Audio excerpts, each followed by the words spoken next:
Imagine you walk into your local bank branch, confident that your life savings are sitting safely behind a 2-ton steel door. You see the polished floors, the professional tellers, and the glowing digital balance on your smartphone app. Everything about this environment is designed to project one single feeling: security. But there is a fundamental secret to the modern financial world that most people simply refuse to believe. The truth is, if you and every other customer showed up today to withdraw your cash, the bank would have to tell you the unthinkable. They don't have it. Not in the vault, not in the back room, not anywhere in the building. Your money isn't actually there. It's gone. It has been lent out, multiplied, and digitally conjured into existence. Welcome to the world of fractional reserve banking, the greatest legal magic trick in human history. In this video, we are going to pull back the curtain on how a single $1,000 deposit turns into $10,000 of debt. And we'll reveal why your entire financial life is built on a mathematical hope that the music never stops playing. Chapter 1: The Legal Fine Print.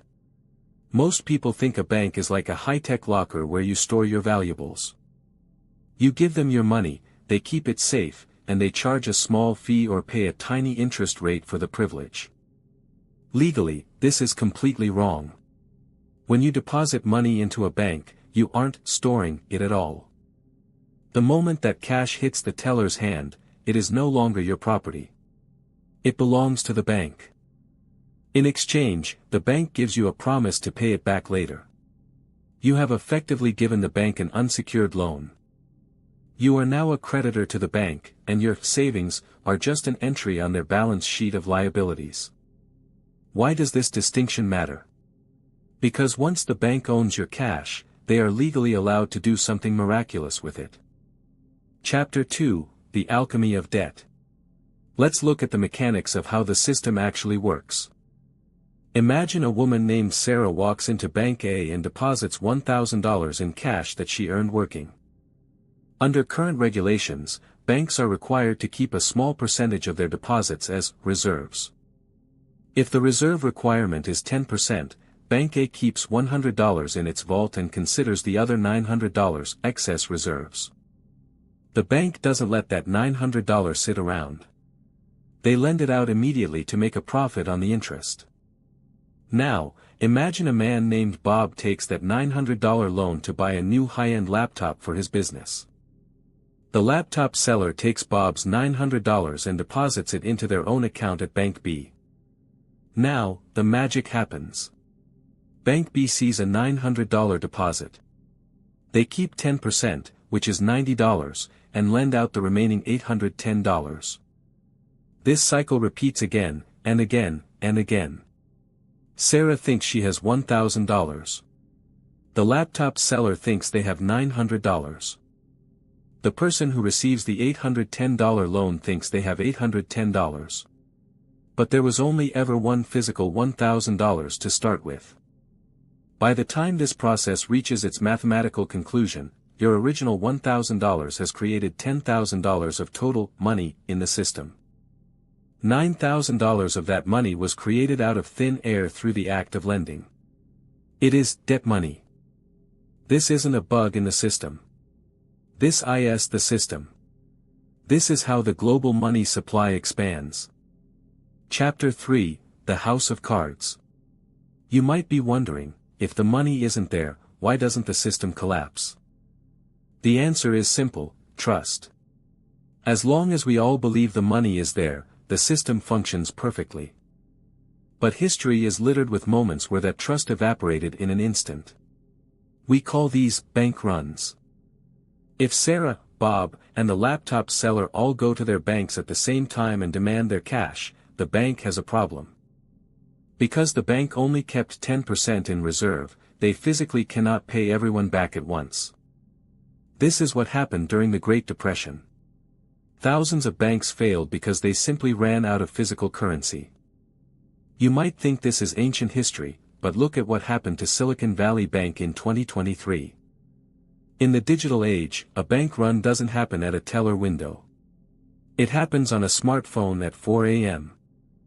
Billions of dollars were withdrawn via wire transfers in a matter of hours. The bank's reserves were incinerated instantly. When the bank runs out of cash, they have to sell their assets, like government bonds, often at a massive loss.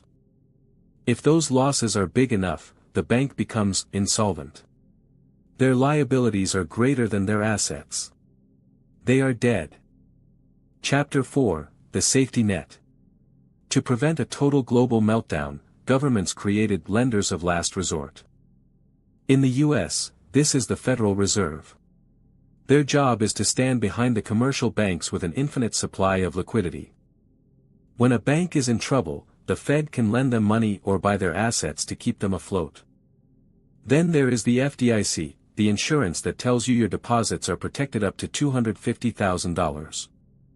This insurance is the glue holding the entire psychological experiment together. It tells the average person, don't panic. Even if the bank fails, the government will make you whole. But here is the catch. The FDIC only has a small fraction of the total deposits in the US banking system in its actual fund. If one or two small banks fail, the insurance works perfectly. If the entire system fails, the math simply doesn't add up. In a true systemic crisis, the only way to save the depositors is for the central bank to create massive amounts of new money. And that leads us to the hidden tax that everyone pays but few understand, inflation. Chapter 5, Why do we use this system? You might be thinking this sounds like a massive, dangerous scam. But economists argue that fractional reserve banking is the engine of the modern world. By allowing banks to create money through lending, it provides the capital needed for businesses to grow. Without it, getting a mortgage for a house or a loan to start a restaurant would be nearly impossible for the average person. The system trade-off is efficiency for stability. We get a fast-growing economy, but we have to live with a fragile foundation. The bank doesn't have your money because your money is currently building someone's house or funding a new tech startup. It's a giant game of musical chairs where the music is the flow of interest and the chairs are the physical dollars. Conclusion, the sovereign individual. So, what can you do with this knowledge? First, understand that money in the bank is actually just a claim on money. Second, realize that your wealth is only as safe as the institution holding it and the government backing it. This is why people diversify into hard assets like gold, real estate, or even Bitcoin. These are assets that don't rely on a bank's promise to pay. They are bearer assets. The next time you check your balance, remember, those numbers are an entry in a ledger, not a pile of cash in a vault. The bank doesn't have your money. It has your trust. And in the world of high finance, trust is the most expensive thing you can give away. The system depends on you staying quiet and staying invested. But now that you know how the magic trick works, you can never look at your bank account the same way again. Banks are the architects of our reality, but you are the one who provides the materials. If you enjoyed this deep dive into the mechanics of money, subscribe for more breakdowns of the hidden forces shaping our world.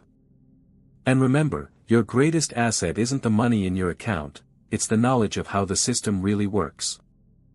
Because when the music stops, the ones who understand the game are the only ones who find a seat.